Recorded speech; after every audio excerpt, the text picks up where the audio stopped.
અમરેલી જિલ્લાના બગસરામાં અરબવાડ રઝવી કમિટી દ્વારા બાળકોને ધાર્મિક શિક્ષણ અર્થેનો કાર્યક્રમ ગોઠવવામાં આવ્યો હતો।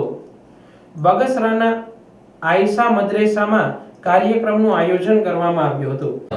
આજરોજ બગસરા અરબવાડ મદ્રાસામાં સ્થાનિક વિદ્યાર્થીઓ એટલે મદ્રાસાના વિદ્યાર્થીઓને દીની અને દુનિયાવી તાલીમ મેળવી એક નાનકડો એવો કાર્યક્રમ રાખેલો હતો, જેમાં એ લોકોને પ્રોત્સાહિત ઇનામ પણ આપવામાં આવેલા હતા અને એ લોકોના વાલીઓ અને સ્થાનિક આગેવાનો પણ હાજર રહેલા। હાજર રહેલા તમામ બાળકો દ્વારા કાર્યક્રમમાં ઇસ્લામી શિક્ષણ રજૂ કર્યા હતા।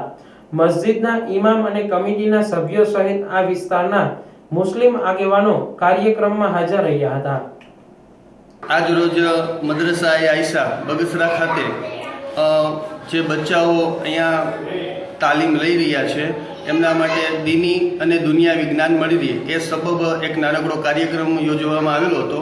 આ કાર્યક્રમની અંદર દરેક બચ્ચાઓ, તેમના વાલીઓ તેમજ સમાજના આગેવાનો છે હાજર રહ્યા હતા અને આ કાર્યક્રમની અંદર દરેક વિદ્યાર્થીઓને પ્રોત્સાહન મળી રહે અને આગળ જતાં ખૂબ તરક્કી કરે એ હેતુ વિદ્યાર્થીઓને જ્ઞાન પાઠવવામાં આવ્યું હતું।